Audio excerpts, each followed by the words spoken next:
Biografi Wilopo pada masa pemerintahan Kabinet Wilopo disusun oleh kelompok 1 yang terdiri dari 1.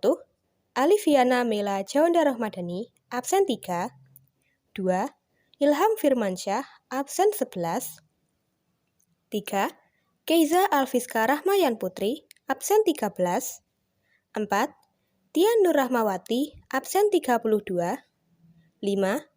Fani Elisa Rizkiani, absen 33. Dan yang terakhir, Yusiana Muti Afina, absen 36. Dari 12 MIPA 7, SMA Negeri 1 Cawas, tahun pelajaran 2021-2022. Biografi Wilopo. Wilopo lahir di Purworejo 21 Oktober 1909 dan meninggal di Jakarta 20 Januari 1981 pada umur 71 tahun. Ia merupakan orang berkebangsaan Indonesia yang beragama Islam. Wilopo adalah seorang aktivis dan politikus dari Partai Politik PNI. Wilopo mempunyai karir sebagai berikut. 1. Menteri Muda Perburuhan pada Kabinet Amir Syarifuddin I dan Amir Syarifuddin II pada tahun 1947 sampai 1948. 2. Menteri Luar Negeri pada Kabinet Wilopo ad interim pada tahun 1952. Yang ketiga, Perdana Menteri pada Kabinet Wilopo tahun 1952 sampai 1953. 4. Ketua Konstituante pada tahun 1955 sampai 1959. Yang kelima, Ketua Dewan Pertimbangan Agung tahun 1968 sampai 1978. Perjuangan Wilopo dalam kemerdekaan Indonesia. Wilopo adalah seorang tokoh nasionalis, tokoh tiga zaman yang terkenal jatmika dan teguh dalam pendiriannya. Sebelum kemerdekaan, Wilopo memulai perjuangannya sejak dia menjadi siswa AMSB di Yogyakarta dan aktif dalam organisasi Jongjava. Pada masa penjajahan Jepang, perjuangan untuk merebut kemerdekaan sangat terbatas. Meskipun demikian, Wilopo tetap memperjuangkan kemerdekaan. Sampai menjelang proklamasi, Wilopo ikut membantu mempersiapkan proklamasi Indonesia.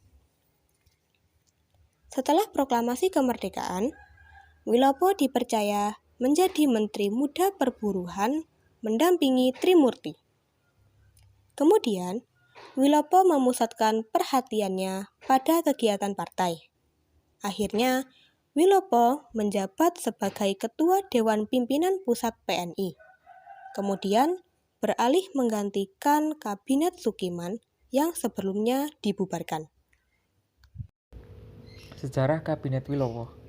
Proses terbentuknya Kabinet Wilopo dilatar belakangi karena berakhirnya Kabinet Sukiman yang dianggap lebih memihak ke blok barat. Padahal Republik Indonesia saat itu menganut politik bebas dan aktif. Lengsernya kabinet kedua ini menyebabkan Presiden harus membentuk kabinet baru, kemudian menunjuk Prawoto Mangkusasmito dari Partai Masyumi dan Sidik Joyo Soekarto dari Partai PNI untuk membentuk kabinet baru, namun gagal karena ketidakpastian calon pengganti. Akhirnya Presiden memilih Mr. Wilopo dari Partai Nasional Indonesia sebagai formatur. Pada tanggal 20 Maret, ia mengajukan susunan kabinet yang telah dibentuk. Kabinet Wilopo resmi dibentuk pada tanggal 1 April 1952 berdasarkan keputusan Presiden nomor 85. Masa pemerintahan Kabinet Wilopo. Kabinet Wilopo resmi memerintah sejak 30 Maret 1952. Kabinet ini merupakan koalisi antara PNI dan Masyumi.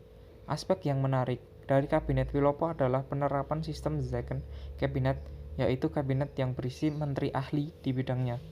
Kabinet Wilopo mendapat dukungan lebih dibanding kabinet sebelumnya karena keikutsertaan PSI dan PSII dalam pemerintahan membuat aksi pemogokan partai oposisi yang sering terjadi di pemerintahan Kabinet Sukiman menjadi terhenti. Pada masa Kabinet Wilopo bekerja, terdapat perkembangan politik yang menarik, yakni berubahnya NU menjadi sebuah partai politik dan perubahan haluan PKI yang mendukung pemerintahan. Program kerja Kabinet Wilopo. Program kerja Kabinet Wilopo. Pertama, mempersiapkan dan melaksanakan pemilihan umum. Kedua, berupaya untuk mengembalikan Irian Barat agar kembali menjadi wilayah Republik Indonesia. Ketiga, meningkatkan keamanan dan kesejahteraan. Keempat, memperbarui bidang pendidikan dan pengajaran. Kelima, melaksanakan politik luar negeri bebas aktif. Keenam, menyelesaikan penyelenggaraan otonomi di beberapa daerah. Dan yang terakhir, meningkatkan derajat kaum buruh dengan melengkapi adanya undang-undang perburuhan. Permasalahan dalam Kabinet Wilopo. 1. Krisis ekonomi karena merosotnya kegiatan ekspor dan impor yang semakin tidak terkendali.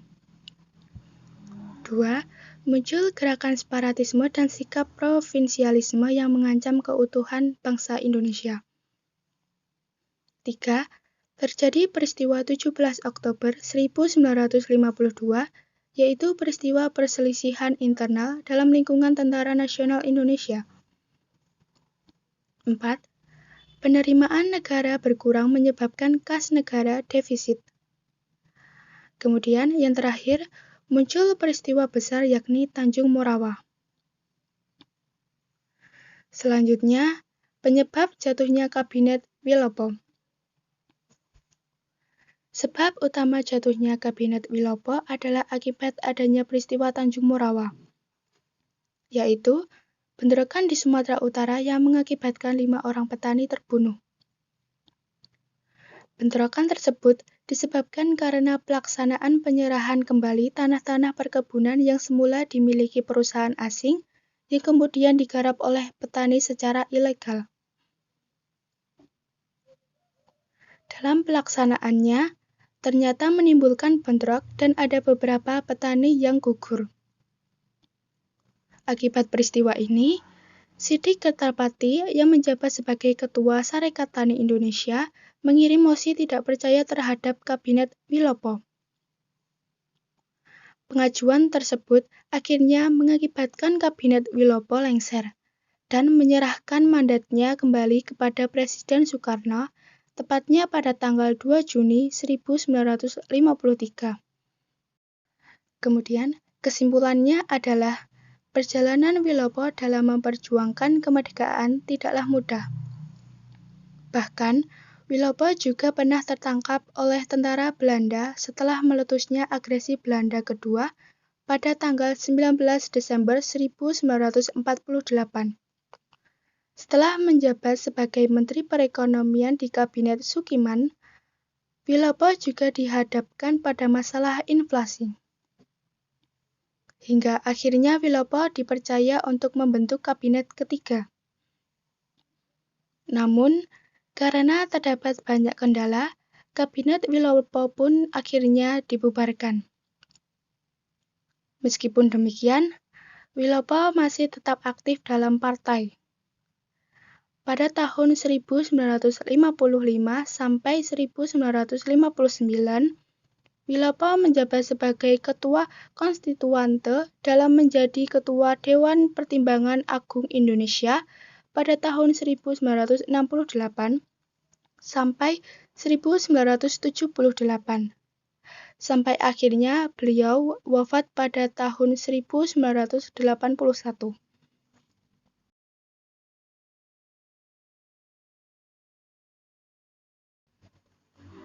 Demikian akhir presentasi dari kelompok kami. Semoga bermanfaat bagi kita semua.